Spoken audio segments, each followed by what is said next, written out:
La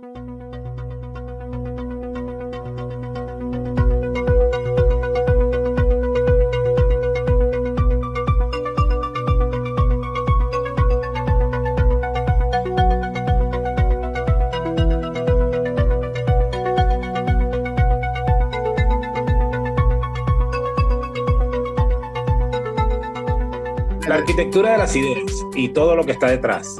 El podcast que trata de los temas que están detrás del diseño. Cómo surgen las ideas, cómo llegamos a ellas y cómo es su arquitectura. Todo esto a continuación. Quien les habla, Moisés Ágreda, y quien me acompaña, César Figueroa. Hoy, episodio 36, con el arquitecto, artista y docente Francisco Martín, que también desde España nos hablará de la relación entre estas tres disciplinas, su relación, su complejidad y, como siempre, lo que está detrás.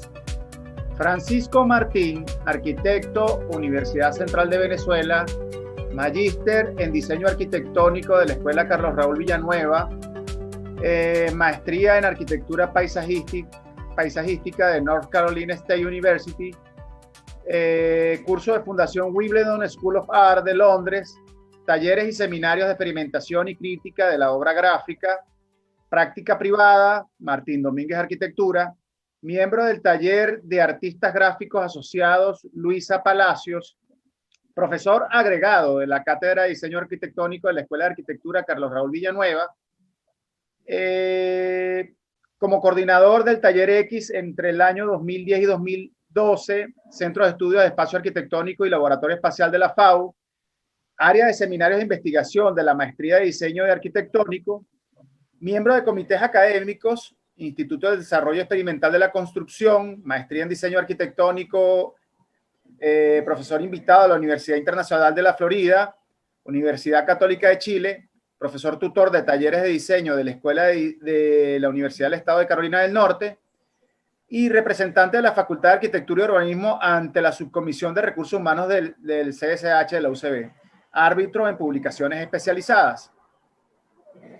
Conferencias y ponencias, instrumentos arquitectónicos, docencia, educación a distancia, habitar y nuevas tecnologías, componentes laminares en la construcción, participación y premios en concursos de arquitectura y salones de arte nacionales e internacionales, con permiso público y privado, premio AXIS a la excelencia académica, participación en exposiciones individuales y colectivas, investigación y publicación sobre temas del lenguaje, docencia, procesos operativos de diseño y sistemas espaciales para viviendas, investigación sobre la representación, el pliegue y el paisaje, diseño gráfico, manuales corporativos de empresas y stands expositivos, obras en colecciones públicas y privadas nacionales e internacionales, residenciado en Barcelona, España, y su Instagram es @fcomartin.art.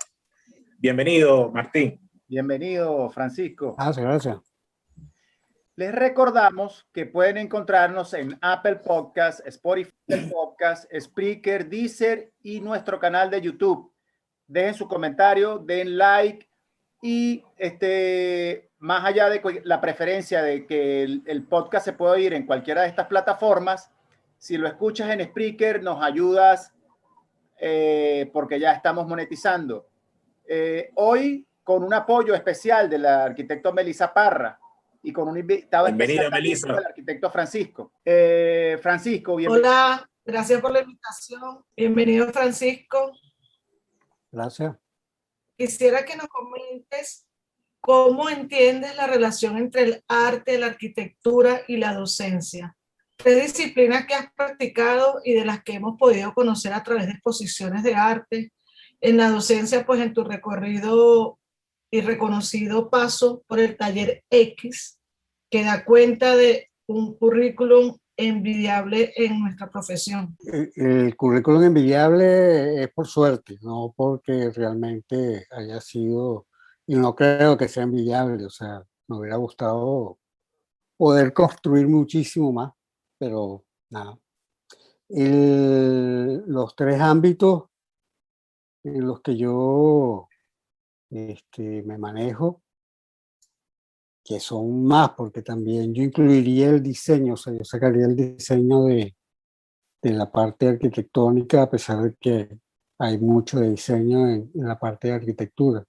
Pero vamos a partir de la cosa más sencilla, la relación entre las tres es la línea, aunque suene básico, es la condición de un elemento básico de composición abstracto que permite, a partir de su manipulación, uso, combinación, construir relaciones.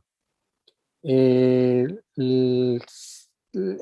la parte docente, he intentado ser más que todo un facilitador de las ideas del propio estudiante. O sea, yo partía de la noción de que yo no soy referencia para el diseño de ningún tipo. O sea, ni lo que yo hago ni cómo lo hago. Más bien lo que trataba era de establecer ejercicios donde realmente el estudiante pudiera desarrollar su potencial y encontrar esas relaciones que le permiten a él construir su propio discurso, en este caso arquitectónico, porque es el único ámbito donde he dado clases realmente. Y eso se ve en la parte del arte, en la parte del dibujo, en la parte... siempre hay como la intención de trabajar con un contexto sobre el cual establecer nuevas relaciones. Y lo que terminaría uniendo a todo esto a la arquitectura estaría, o la práctica profesional, es la idea de paisaje. No la idea de paisajismo, sino de paisaje. O sea, en la parte docente hay un paisaje intelectual, conceptual, que se trata de desarrollar con los estudiantes. En la parte arquitectónica, los objetos que se producen, los artefactos que he podido producir o diseñar han sido siempre en concordancia con un contexto y con un paisaje en particular para aportar a ese tipo de paisaje. Y en la parte artística, un poco es como extraer esos elementos que configuran también esos paisajes. O sea, un poco el establecer tramas y relaciones para llamar la atención sobre esos temas en particular, ¿no? No sé si... sí, y realmente cada ámbito se maneja individualmente, o sea, no se manejan, no los manejo, o sea, no tienen una misma expresión formal. Cada uno se expresa formalmente de acuerdo a sus necesidades particulares y a lo que tenga entre manos también en particular. O sea,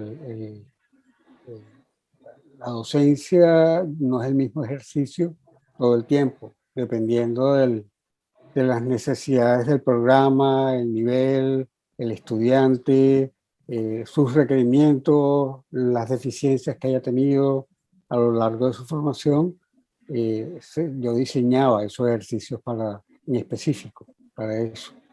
En la arquitectura también hay un programa muy claro, muy preciso que hay que responder como diseñador al propio cliente, y en el arte, donde el cliente soy yo, sí hago lo que me da la gana, que es la parte más divertida del asunto, y por eso me he dedicado más últimamente a eso. Creo que Muy sí bien, tuve... Francisco.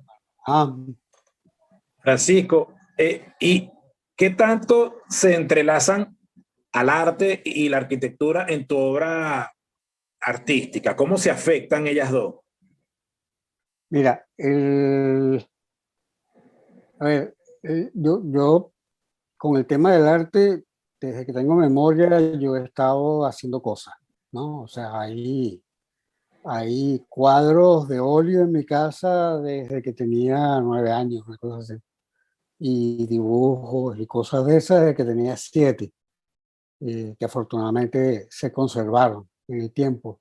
sea, que el arte para mí siempre ha sido como una actividad normal, o sea, algo que era cotidiano y que de alguna manera era simplemente la representación de lo que yo veía y de lo que quería representar. Con el tema de la arquitectura y cuando ya uno empieza como a ser consciente de todo el bagaje cultural que existe detrás del quehacer artístico y arquitectónico y todo lo demás, cuando voy a Inglaterra, ahí me doy cuenta de que sí, que uno puede decir cosas diferentes a lo que ve por medio con el arte. Y claro, eso quedó como apartado y me dediqué a estudiar arquitectura y a hacer arquitectura. Y las primeras aproximaciones tienen que ver con ese tema de, de cómo a través de un dibujo bidimensional podíamos imaginarnos la tridimensionalidad de un espacio. O sea, una de las cosas que a mí realmente me fascinaba de cuando estudiaba en la facultad era que yo, dibujando un plano en planta, me estaba imaginando ya la condición tridimensional, o sea, en la línea en sí mismo representaba un lenguaje. Entonces o sea, empecé a oír eso de que el dibujo era el lenguaje del arquitecto para poder comunicar sus ideas. No existía AutoCAD, o sea, no existía nada de esto, ni Photoshop, ni nada de eso, todo era a mano. Y sí me llamó mucho la atención, o sea, me interesaba mucho eso, pero claro, en el arte no iba a dibujar arquitectura, quería dibujar arte, o sea, una cosa más abstracta en términos de representación y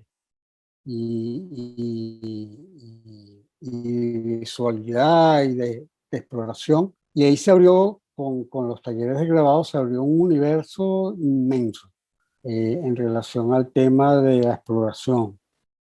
Y empecé a entender el arte como proceso, no como un resultado, o sea, de presentar absolutamente nada terminado, sino más bien era averiguar porque había como esta condición casi que autodidacta de ir aprendiendo el camino mientras hacía. Realmente tiene que ver con eso, con la idea de proyecto en ambos casos, la idea de que cuando empieza un proyecto de arquitectura, asume como no se sabe hacia dónde va realmente a terminar. En mi caso, no hay una idea del lenguaje, digamos así, que me identifique como tal, o sea, una formalidad, vamos a llamarla de alguna manera. Una formalidad que tú puedes decir, no, esta obra la hizo fulanito porque son los volúmenes blancos y, o sea, no hay esa identificación de repetir lo mismo. O sea, como diseñador, proyectista. Porque el tema de a quién va dirigida la obra es muy importante. No se trata de cubrir mi ego formal y expresivo de forma tal de ser reconocido por lo que haya podido construir o diseñar. Sin embargo, en el arte sí, en el arte porque lo hago para mí. Entonces, en ese caso, esas cosas que hago para mí ya no tienen ningún tipo de influencia de afuera en términos de requisito y terminan siendo lo que ellas quieren ser a través de lo que yo hago. Entonces esa condición de proyecto es la que vincula a ambas disciplinas, solamente con resultados un poquito diferentes unos de otros. Aunque siempre hay algo, ¿no?, que aparece en alguna que otra cosa que habría que escarbar un poquito como para poder definirla claramente. Bueno. Perfecto. Ahora háblanos un poco de lo que yo les comentaba a los muchachos, que es como una consideración, como una obsesión sana, o al menos un gusto por... Hay ciertos elementos cuando yo tuve la oportunidad de ver una exposición en Mérida de unos cuadros y es el tema de la trama, el pliego y el envolvente. ¿Por qué el gusto por estos elementos que constantemente vemos en tu obra, ya Sí, sea arquitectónica o artística e inclusive docente? Porque sí, hubo un primer semestre que vi que tuvimos la oportunidad de visitarte y estaban trabajando mucho el tema del pliego. sí, sí, sí. Esta tal vez es la parte más sencilla y a la vez más compleja de explicar. La exposición fue en la Galería La Otra Banda, en Mérida.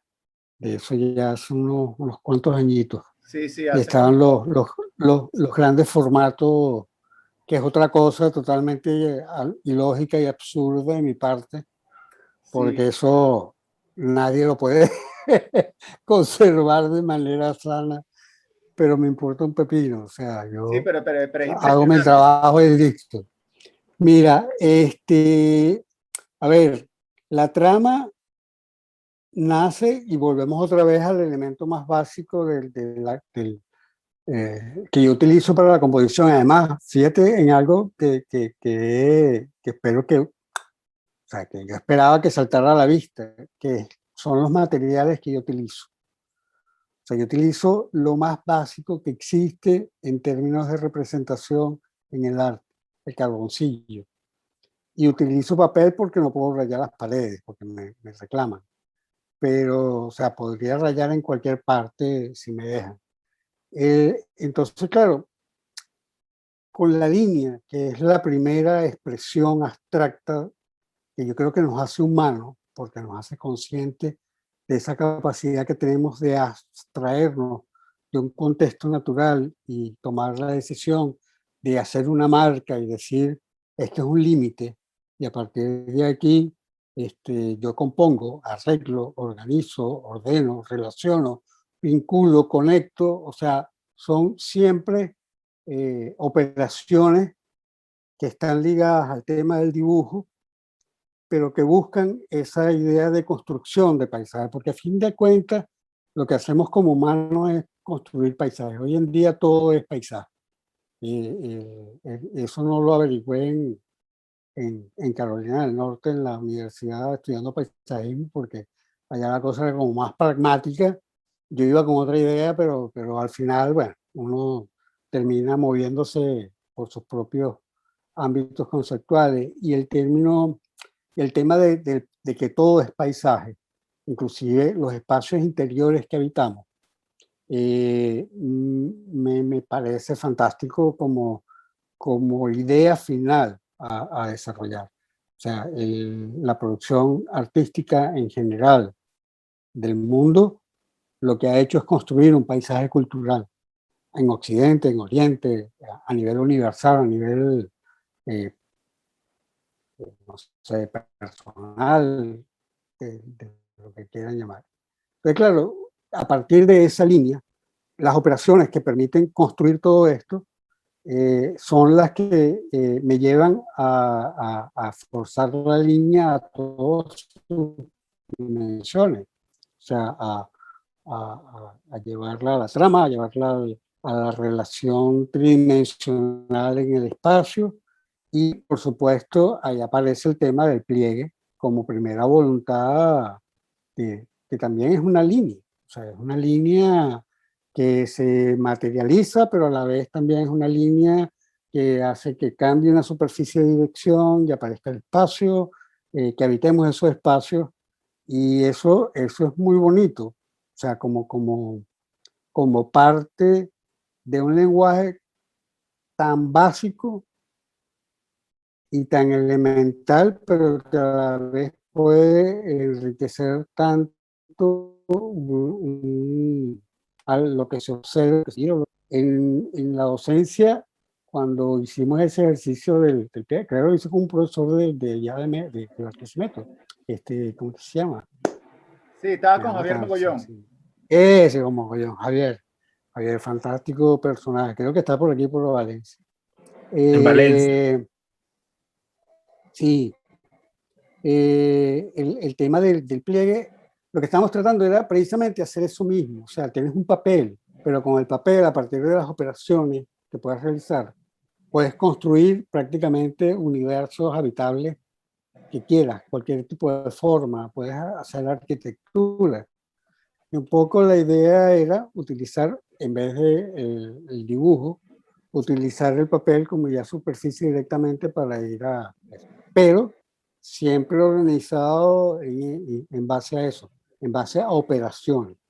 O sea, es como sabemos que si doblamos el papel obtenemos una esquina y si volvemos a doblar el papel podemos obtener un volumen y así, ¿no? O sea, es como ir creando un lenguaje espacial y formal para que el estudiante tenga los instrumentos y las herramientas que le permitan luego a él inventarse lo que le da gana.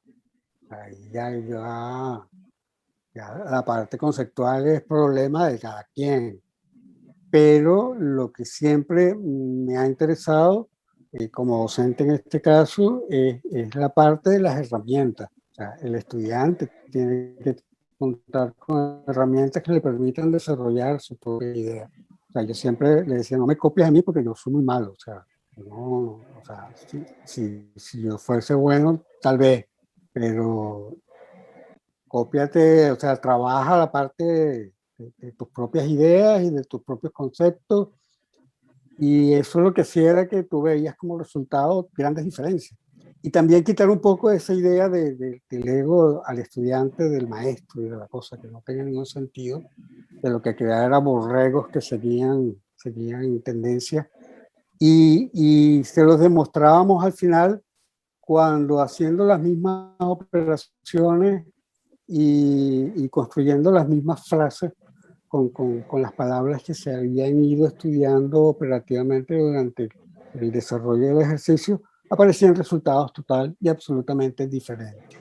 Entonces, claro, no era papiroflexia, o sea, esa era la parte operativa, era como demonios, yo una idea la podía representar a través de diferentes tipos de operaciones. Y te digo, los cursos que yo llevaba eran de más de 30 estudiantes y no había obras, ni una sola que era igual, ni parecida, ni por asomo. Y todos trabajando con el plieguito de papel. Era divertidísimo, de verdad que sí. Eso creo que Bien, Francisco. sí. Francisco, yo quisiera profundizar un poco en el pliegue y la trama. Me parece muy interesante el uso que hace de eso Sí, en lo pictórico o en sí, lo fotográfico. Y que siendo planos 2D pasan a tener como características sí, inmersivas de sí. tridimensionalidad. ¿Es acaso una estrategia para brindar o llevar al límite de lo tridimensional tus obras gráficas? Bueno, ¿te acuerdas que decía que a mí lo que me interesaba era cómo la representación bidimensional a través de líneas podía producir un objeto tridimensional en la persona que observaba la obra? De hecho, en un salón Michelena que yo mandé una obra gráfica que se llamaba Morfogénesis, donde una representación gráfica era compuesta con la misma obra plegada, ¿no?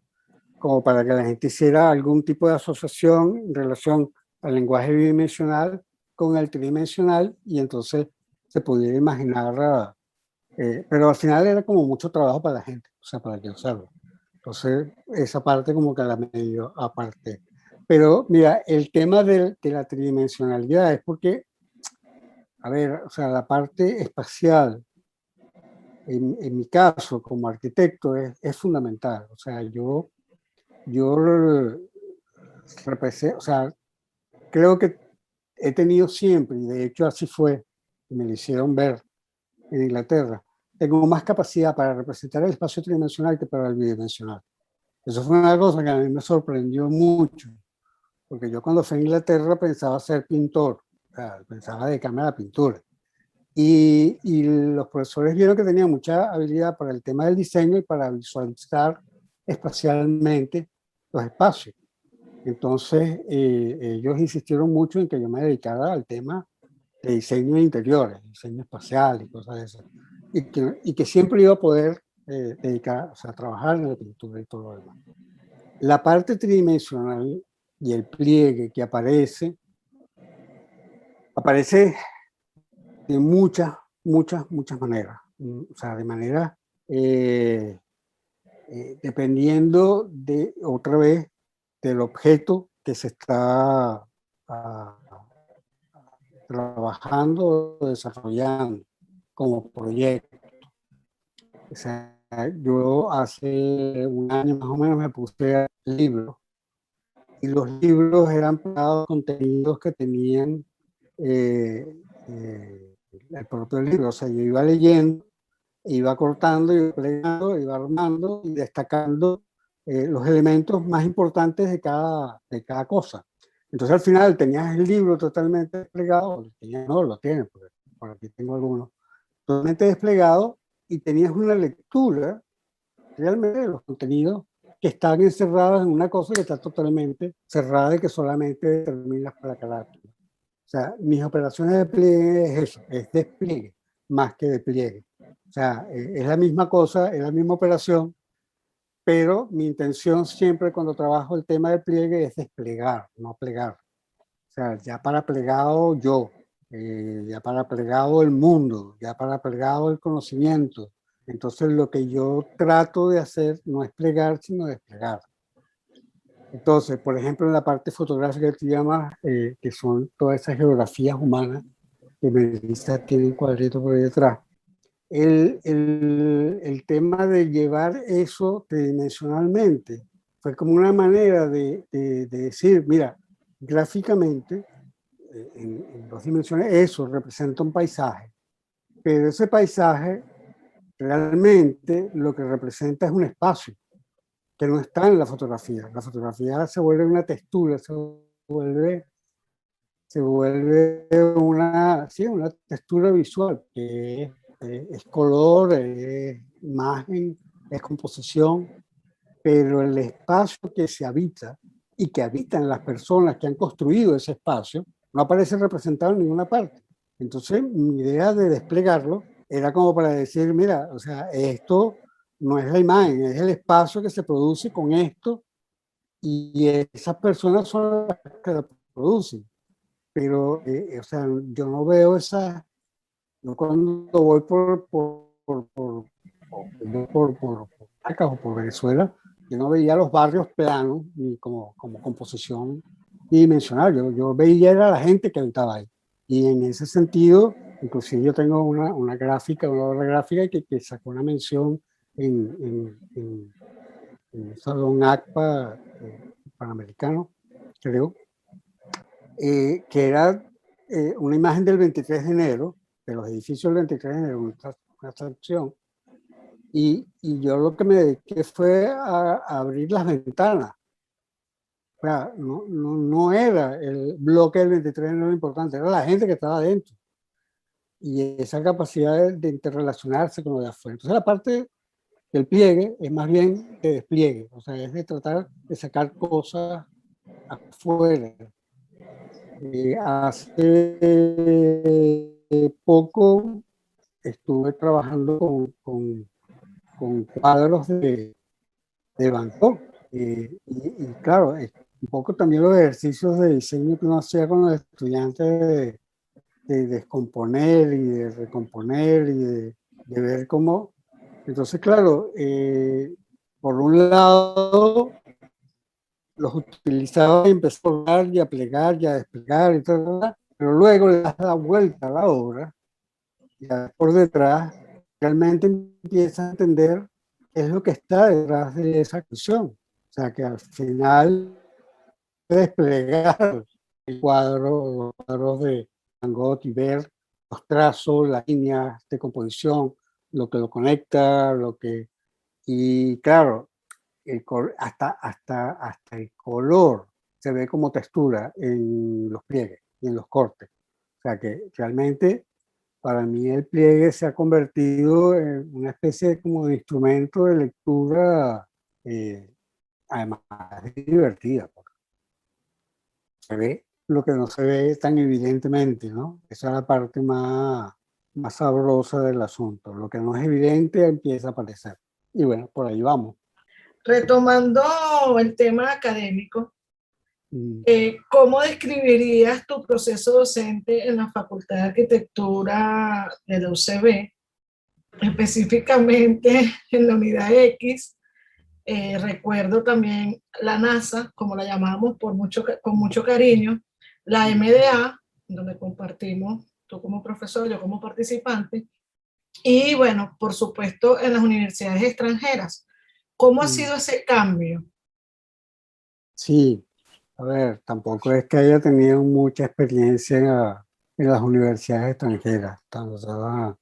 Eso fueron unos cuantos semestres mientras hacía otras cosas. Pero, a ver, el X, o sea, yo cuando entré a dar clases en la unidad, ¿qué unidad era? La 2, no, la 00. Yo entré a dar clases en la 00. Y por supuesto, entramos en un periodo un poquito como extraño. Se están disolviendo unidades, están apareciendo otras, se están consolidando otras cosas y tal. Por supuesto, no le pagaron, simplemente quería ir y hacerme, porque me encantaba intercambiar con los estudiantes. O sea, yo creo que el gran beneficiado de esa experiencia fui yo, por la suerte que tuve de tener a la gente que confiaba en mí a la hora de inscribirse. Bueno, mala suerte por los del primer semestre que eran asignados, pero el resto siempre que escogía y de verdad tengo que agradecerles el que hayan estado ahí, con muy pocas excepciones, de verdad, poquísimas. O sea, no hay nada que reprochar en ese respecto. Pero fíjate, el tema de la docencia, yo lo he visto, como ya había dicho antes, eh, como el tema del proyecto, o sea, cómo la gente llega a las cosas que llega. O sea, mi gran pregunta siempre ha sido esa. Mi paso por la universidad como estudiante, no podía hacer referencia. O sea, yo no podía utilizar mis referencias como estudiante a la hora de dar clases. No porque estuviera mal, sino porque fue muy atípico, era una cosa muy extraña. O sea, en la época que yo estudié, había como más presión sobre el estudiante en relación al fracaso que hacia el triunfo. O sea, no se buscaba ensalzar al estudiante, o sea, ayudar al estudiante a encontrar sus caminos, sino a ponerle trabas constantemente. Tú te dieras tus trancazos, por no decir la palabrota, y que supuestamente con eso tú aprendías. Cosa con la que yo estoy total y absolutamente en desacuerdo. O sea, yo creo que ya se ha recorrido mucho en la docencia, se ha recorrido mucho en la enseñanza de la arquitectura, se sabe qué modelos sirven para qué cosas, y dependiendo de lo que tú quieras hacer, hay modelos y hay maneras de hacer. Yo eché mano del libro que era la guía para la formación, o sea, que era lo que se pretendía dar en cada semestre y qué conocimientos debería tener el estudiante en cada, ¿cómo se llamaba esto? Periodo de formación, el primer ciclo, en cada ciclo. En cada ciclo. Y sí, y en base a eso, en base a los conocimientos que debería de tener el estudiante en cada ciclo, recurría a las condiciones tradicionales de la enseñanza de la arquitectura. El tema del referente, el tema de la forma, el tema de la composición, y en base a eso diseñaba, que era una de las cosas que también a la gente le extrañaba muchísimo, diseñaba los ejercicios. Te puedes imaginar la guerra que me hacían con el tema de diseñar los ejercicios. O sea, yo diseñaba el ejercicio porque yo tenía claro que el ejercicio para mí era un proyecto también, era mi proyecto docente, era mi proyecto de arquitectura, no porque fueran a hacer lo que yo proyectaba, en el ejercicio, sino porque yo anticipaba los resultados. O sea, anticipaba en teoría y en la práctica también el conocimiento que debían obtener los estudiantes a la hora de terminar el semestre. Esa condición proyectual del ejercicio era, o sea, era muy fácil decir, no, vamos a hacer un edificio de oficina. Ajá, pero ¿y? Entonces, claro, volvías a mirar, entonces el estudiante tenía que darle y averiguarse la vida y todo lo demás. Y yo, no, no, no, vamos, aquí el programa es al final, veremos qué es lo que sale o lo que no termina saliendo en mucho ejercicio. Y había una cosa fundamental, a mí me gustaba dar clase, y todavía me gusta, pero ya es más difícil, pero me gustaba dar clase en los primeros semestres y en los últimos semestres. Los primeros semestres porque se trataba de crear de dar esos instrumentos y esas herramientas, y en los últimos semestres porque se trataba de que el estudiante lograra concretar su idea de arquitectura, o sea, qué es lo que pensaba, cuáles eran sus aproximaciones. Y hay grandes casos de esos estudiantes que hicieron tesis conmigo que no son, que no, a ver, que no son gente que está simplemente trabajando en una oficina. Son gente que está, que mantiene ideas y desarrolla conceptos. O sea, no es oficiante, por llamarlo de una manera, no peyorativa, sino diferente. O sea, muchos de los estudiantes que querían hacer trabajos finales conmigo eran porque tenían inquietudes que se veían bajo esa mirada coercitiva del proyecto que se veía mucho en la formación en la facultad, veían que como con mucha resistencia. Y claro, cuando yo les decía, no, empieza a hacer, o sea, propón, o sea, el que tiene que hacer las cosas eres tú, no yo, se sentían total y absolutamente liberados y podían hacer las proposiciones más descabelladas del mundo, que luego eran llevadas, por supuesto, a hechos concretos.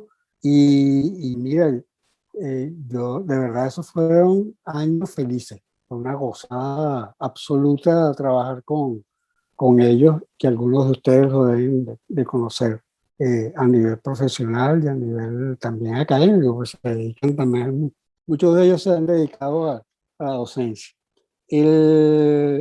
El tema de aparecer en el taller X fue porque ahí no me cuestionaron, no me cuestionaban en lo más mínimo. A ver, siempre habían discusiones en relación a cómo hacer. O sea, el taller X era una sola pelea de principio a final. Pero yo lo veía más que todo era porque los egos. Había muchos egos ahí porque había muchos genios también. Entonces, Siempre. claro, cada quien pensaba que tenía razón en lo que hacía. Y con toda razón. O sea, yo no puedo decir que no, o sea, todos los profesores que han pasado por el taller X han tenido una manera particular de hacer y han aportado muchísimo al taller con diferencia. O sea, y es eso, o sea, había algo que no se estaba haciendo en la facultad, que era investigar. Todavía creo que cuesta mucho, ¿no? Investigar con el proyecto. Y, y yo me apunté a eso, o sea, yo me apunté a cómo se puede investigar proyectando, que todavía está en discusión, pero es más que todo por no sé, miradas cortas. El tema, ahora que estuve en Estados Unidos, el tema de la investigación en proyectos allá es como más relajada y prácticamente todo es una investigación proyectual. O sea, a veces en la facultad se quería ser más papista que el papa. Y entonces todo el mundo tiene y todavía tienen algo que decir en relación a cómo se hace y a lo que y bueno, y su visión particular del mundo, pues, que es la que debería ser. Yo nunca he creído en eso, no creo en lo más mínimo en eso. Y en ese sentido me sentía también muy atacado porque, claro, yo he respetado siempre las aproximaciones de cada quien. Nunca pretendí que se preocuparan por lo que yo hacía. Confiaba en lo que cada quien hacía, lo que aportaba al taller. Pero creo que precisamente porque no me importaba mucho aplicar una sola manera de ver las cosas, eh, que yo sentía como que había ese cuestionamiento constante a las cosas que se podían hacer o que yo podía hacer en el taller. Y sin embargo, a ver, me afectaba, pero no me afectaba. O sea, el tema del gremio arquitectónico ha sufrido desafortunadamente de eso, de, de, de muchos egos trabajando al mismo tiempo y cada quien queriendo imponer siempre su visión. Yo nunca quise imponer una visión particular porque me parece que eso le corresponde a cada quien, imponer su visión. Tuve la suerte también de trabajar en el laboratorio de experimentación espacial, que, que luego pasó a ser un centro de investigación, o sea, que era un centro de investigación del espacio arquitectónico.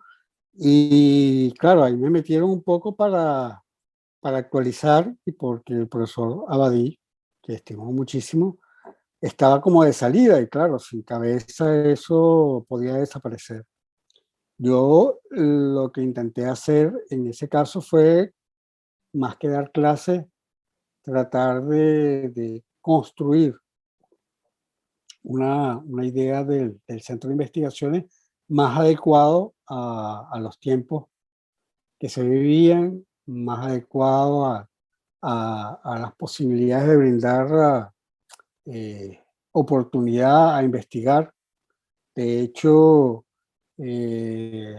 casi logramos esa revolución en la facultad con el centro, porque de alguna manera en algún momento estuvimos trabajando ahí más profesores de diseño arquitectónico que cualquier otra cosa, y todos haciendo investigación con financiamiento del CSH, que nos permitió mejorar el espacio y a la vez ingresar para seguir trabajando en eso. Pero bueno, las cosas no duran para siempre. Se trató de sacar una página web, entusiasmar a la gente, subirle la dedicación para que se dedicaran a, a la investigación también y a la parte de docencia, que pudieran conectar las dos cosas. Y sí, funcionó por un tiempo muy bien, muy bien, muy bien, pero más que requete bien. Y ahí hubo gente que se asustó. Hubo mucha gente que se asustó porque sentían que se les estaba quitando territorio, cosa que me parecía total y absolutamente absurdo. Más bien lo que se estaba era conquistando un nuevo territorio para esa nación llamada FAO. Y bueno, poco a poco se fue minando y los tiempos no ayudaron tampoco. El país entró en crisis, la universidad entró en crisis, los profesores entraron en crisis. Fue como todo muy complicado, el CSH ya no financiaba, los profesores necesitaban, qué sé yo, o sea, necesitaban tener un trabajo aparte para poder mantenerse porque la dedicación a la universidad no era suficiente, entonces descuidaban más bien la parte de investigación que la parte docente, y no hacía la parte docente. Y al final, como que la cosa quedó como muy en el aire. Eh, eh, Hubieron varios coordinadores también. Yo no me acuerdo cuándo fue que salí de eso. pero ya estaba un poco también en ese proceso y la idea era darle un nuevo aire a la cosa y de verdad lamento muchísimo que no se haya, o sea, que al final no hayamos podido construir una estructura que hubiese podido ser autosustentable, ¿no? O sea, nunca pensamos en llevar eso a un nivel de instituto porque era como caer en los vicios que ya se tienen dentro de la misma facultad de la docencia, pero, pero hubiera sido bueno sobre todo para el desarrollo del docente, para el desarrollo del profesor y del arquitecto y de la arquitectura. O sea, ahí como instrumento también los estudiantes iban y podían levantar algo en 3 dimensiones, comprobar medidas, entender el espacio construido de acuerdo a sus propias ideas. Y era un instrumento fantástico que siempre estuvo como marginado, se mantuvo, lo querían mantener a un lado y bueno, arrancó en algún momento y de repente, ¡buap!, se desinfló, lamentablemente. Pero quedaron cosas y Claro, eso es lo importante. claro, totalmente. Quedó una buena biblioteca, quedó una buena infraestructura, quedaron buenas investigaciones que se hicieron y que están recogidas en publicaciones del CSH. Quedó la experiencia de muchos profesores de cómo se investigaba y cómo se trabajaba el tema de la investigación en el espacio y en la arquitectura. O sea que yo creo que sí, al final el balance es bueno, pero es lamentable. O sea, es como hablar ahora de en qué estado están las facultades, ¿no? ¿Qué Bueno, estado están las escuelas? Es prácticamente pero dio su fruto algo y de eso. eso le sirvió de herramienta a muchas personas, creo yo, para su propio Sí, desempeño profesional, inclusive. sí, sí. Eh, bueno, finalmente, Francisco, Ah, ¿qué, ajá. qué nos traes ahora? ¿Qué tienes para darnos? ¿La relación de estos tres planos tiene una nueva etapa? ¿Sigue? ¿O en qué andas ahora? ¿Qué tienes para darnos nuevo como trabajo, como docente Mm. o como profesional? Mira, qué difícil. Porque yo nunca he pensado a ver, creo que era Gasset que decía que soy yo y mis circunstancias. O sea, una cosa es lo que piensa el burro y otra que lo monta. Yo, yo siempre estoy activo, o sea, siempre estoy elucubrando e imaginando cosas que quiero representar, que quiero hacer. Pero no puedo escapar de la situación y de la realidad. O sea, la realidad es que estoy un poquito malito de salud, que no se ve por fuera, pero la procesión va por dentro. Esto lo hablaba con Moisés antes. Y eso me limita mucho, inclusive a nivel del habla. No tenéis idea del esfuerzo que estoy haciendo para que salgan las palabras adecuadamente pronunciadas, ¿no? Pero, pero a ver, independientemente de eso, en la medida en que soy dueño de mi tiempo, lo utilizo. O sea, en el momento en que me siento bien, o sea, pongo la casa patas para arriba y me pongo a trabajar. En lo que sea. O sea, eh, empiezo a cortar libros, a plegar libros, a dibujar, o sea, las pocas cosas que se ven publicadas en Instagram son eso, son pequeños detalles de los momentos en que realmente puedo trabajar.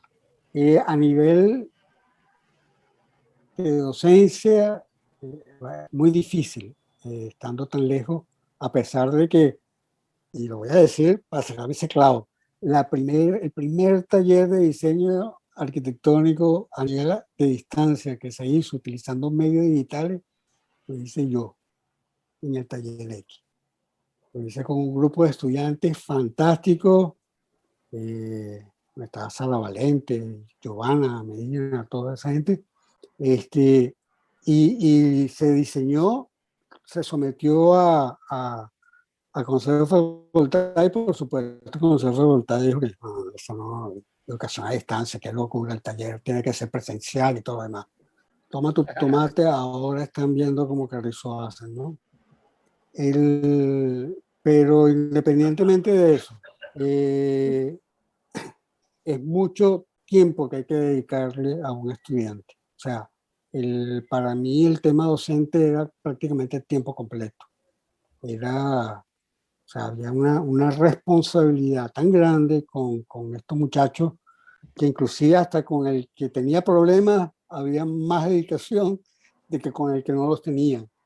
Y claro, cada muchacho es un mundo, es un universo, o sea, son todos tan diferentes, tú no puedes pasarlos a todos por una misma criba, cada quien tiene una necesidad particular, entonces las evaluaciones al final del semestre eran precisamente poderle explicar dónde tenía que trabajar, o sea, cuál era la dificultad que yo había detectado y que podía trabajar para mejorar. Entonces eso, yo creo que eso me agotó realmente al final. O sea, yo creo que todo este problema que tengo encima ahora es en parte el agotamiento, o sea, el cansancio que se me salió de toda la energía y el Que esfuerzo que le colaboraron puse. los de la MDA, ¿no? Ah, y además en la MDA también había Los como, alumnos de la MDA. sí, era difícil, o sea, es muy fuerte, es fuerte, no es fácil, no fue fácil, fue bueno, pero no fue fácil. Y ahí igual, o sea, en la MDA tú veías que el estudiante iba con esas ínfulas de saberlo todo y que eso era un requisito simplemente para hacer currículum o para, y no, compadre, la cosa más compleja, o sea, y gasta más el tema interpersonal que el tema académico. O sea, es impresionante. Entonces, claro, yo ya el tema docente como que lo estoy chingo porque creo que es la única manera de que me escuchen lo que tengo que decir, porque en otro ámbito no escuchen.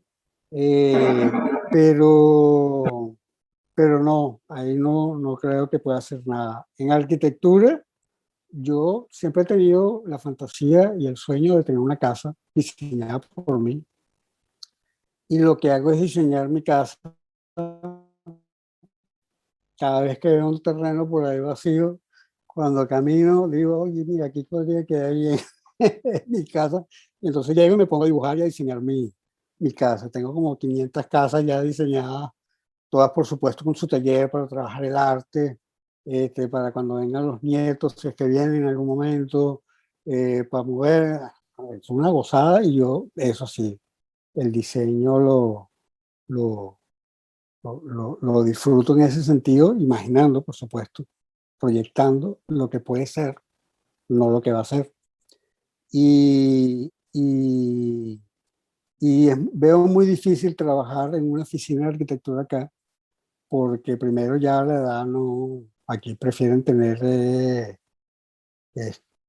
entre comillas, esclavos, como en toda oficina, y lo entiendo perfectamente. O sea, un muchacho puede dar más energía y hacer mejor el trabajo de lo que lo puedo hacer yo. Y entonces yo me convertiría más en un ser de conflicto más que en un ser de resolución de conflictos dentro de cualquier espacio de trabajo arquitectónico. Entonces, de alguna manera cuando llegué, sí, Melissa me dio inclusive un contacto, fui a hablar y todo con él, ¿no? Pero me di cuenta que no, que aquí la cosa es igual que allá, un espacio muy cerrado. Después traté de meterme, bueno, vamos a ver por el paisajismo, como tengo la maestría hecha en Estados Unidos y tal. Casi que todas las oficinas de paisajismo acá me pedían catalán y yo me niego. Por eso te digo que se convertiría más en un elemento de conflicto que un elemento de... Entonces, En todo caso, Francisco, para nosotros corta, es un no, honor, no lo vayas a poner para, en el podcast. para Si nosotros no, Para nosotros fue un honor tenerte aquí en la Arquitectura de las Ideas. Gracias por haber atendido a la invitación y en total castellano. Mejor no pudo ser. Sí, bueno. Si creo lo podemos hacer en inglés también, eso sí lo puedo hablar. Yo sé, pero no lo vamos a borrar, eso lo vamos a dejar porque está muy bueno. No, me meten en un paquete. De verdad, ya esto era como fuera de... No, mira, tengo que agradecerles muchísimo la oportunidad y bueno, y terminar recordando de que lo que he hecho es circunstancial, no ha sido realmente a voluntad propiamente dicho, sino siempre tratando de hacer lo mejor que puedo en lo que pienso, en lo que hago y en lo que digo. Y bueno, me he desenvuelto en estas 3 áreas y en otras también, en parte como para sobrevivir de alguna manera. Y de verdad, no saben lo feliz que me hace poder haber hablado con ustedes, haberlos visto, aunque sean imágenes y otros en directo, por tratar de salvar la conversación. Y bueno, siempre a la disposición para cualquier otra cosa. Yo sé que podemos profundizar conceptualmente mucho más a punto, pero eso puede ser muy pesado. Y empezaba a sacar referencias, cosas. Perfecto. Bien, Francisco. Perfecto. Bueno, Gracias. Hoy gracias, Moisés. Hoy hablamos con Francisco Martín de arte, de arquitectura y de docencia y de su experiencia en cada una de estas áreas. Excelente, Francisco. Un placer haber estado contigo hoy aquí. Un honor. Con la profesora Melissa, que estuvo hoy también de invitada, que es amiguísima tuya, también estuvo muy bien. César. Su tesista. Sí, claro, su tesista. Recuerden, pueden escucharnos en Google Podcast, Apple Podcast, Spreaker, Deezer y nuestro canal de YouTube. Nuestra bio, la información del invitado de hoy. Recuerden, si nos escuchan por Spreaker, nos ayudan a crecer. Pronto tendremos más maneras de hacerlo. Agradecido con el invitado, con Melissa, con Moisés, la arquitectura de las ideas y todo lo que está detrás. Gracias, nos vemos. Nos vemos. Luego, gracias.